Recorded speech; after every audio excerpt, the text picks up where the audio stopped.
Reagan had said over the air in a coast-to-coast TV broadcast that Grenada now provided a threat to the national security of the USA because the Cubans were building an airport for use by the Soviet Union and so on. That had happened in March. The revolutionary government was increasingly criticised for detaining opponents without trial, calling them counters or contras. Within the core of the PRG and the New Jewel movement, but hidden from the mass of the population, Bishop was increasingly being criticised. Some at the heart of the revolution suspected Bishop was seeking personal power and glory, threatening the equality and unity of the movement.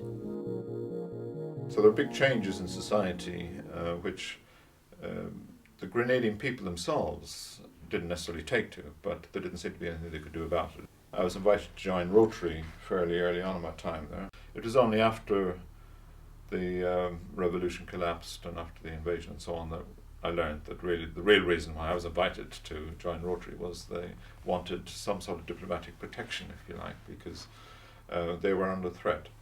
And during the period of the revolutionary government, they had done away with things like the Boy Scouts and the Girl Guides. They'd got the pioneers and they'd introduced militia.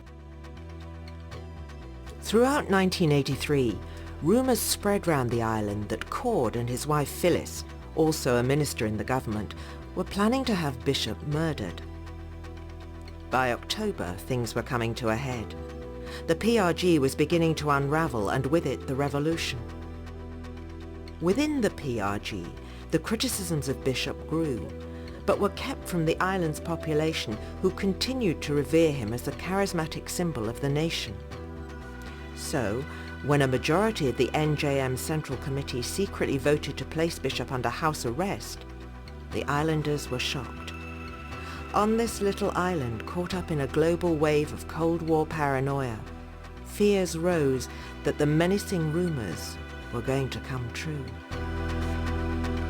In October 1983, I went into a newsagent's and saw the headlines in the newspaper, which read, "Grenada in chaos, Cord resigns." And then the story unfolded that he resigned because of a vicious rumour that was spread around the island that he and his wife were threatening to kill Maurice Bishop.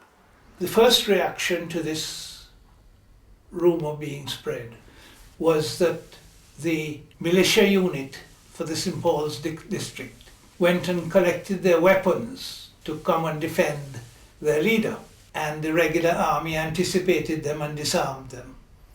But it was a very, very tense situation. And in this situation, they stupidly took the decision to prevent Maurice from pursuing this course by putting him under house arrest. The security people took the decision, it is said, I don't know.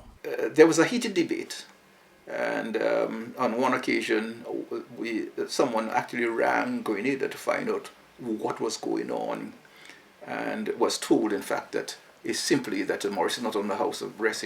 A series of meetings were taking place at his home, and they were all there. That turned out to be not the case. When the news got out, the majority of the population was roused, and Unison Whiteman and others organised a crowd to go and release the leader. I don't think they had any plan at that time as to what to do with Maurice Bishop. There was a major rally on the island that had happened over the previous 2 days to the 19th. Some school children began it in St. David's and marched to Grenville and then marched all the way around the island. When they got to St. George's, there was a big meeting in the marketplace that was addressed by Unison Whiteman. And they went into Maurice's house. The soldiers fired into the air, but then stood by when they went in and emerged with Maurice. They released Maurice Bishop, took him down to Fort Rupert. Soon after midday, 3 armoured cars came down and went up to Fort Rupert, and there was a lot of shooting and mayhem. And the leading armoured car, which had most of the military party, sitting on the top of it because they weren't expecting any resistance. And as the car drove into the fort, they were ambushed because they didn't know this, but Maurice had had the armoury opened and guns distributed to members of the crowd. Something in the region of 40 people were killed at that time, although the exact figure has never been known. The events of the next few hours were to devastate the island. Over 20 years later, what really happened next remains a disputed mystery. And in the afternoon, Morris Bishop, Unison Whiteman, Jacqueline Creft, and there was a trade union leader with them, were stood against a wall and shot. And the bodies were then taken away from there and supposedly burned in a pit somewhere. I don't think, again, that that's ever been identified because they never found any traces of them. The phone rang, and I was told, that that Bishop and others were killed, and Jacqueline Creft was among them. It was a great shock. It was a great shock, and I could see the government and the whole revolution coming to an end there. A lot of the other people who had been killed during the day were young school children who had been part of this mass rally around the island, and a number of people were killed as they came over the walls of Fort Rupert to get away from the shooting. So a very sad day for Grenada. What is clear is that 3 young soldiers from the People's Revolutionary Army lined up and shot Maurice Bishop and several other supporters. These included Jacqui Creft, Bishop's pregnant girlfriend, who was also a minister in the government. These were executions carried out some hours after the chaos prompted by the earlier exchange of fire had died down.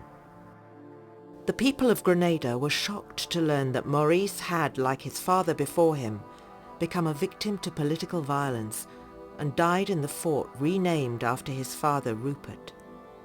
Even now, it is still disputed who ordered the shootings. No one expected the events of the 19th to happen as they did. No one expected there to be such a bloody massacre and for the executions to take place. I mean, that is out of the nature of Grenadians totally. Once Morris Bishop was under house arrest, people began to tell me things and put notices, letters, anonymous letters through my letterbox saying this is going to happen, that was happening, talking about serious events ahead of them. But I don't think any of us realised how serious they were going to be.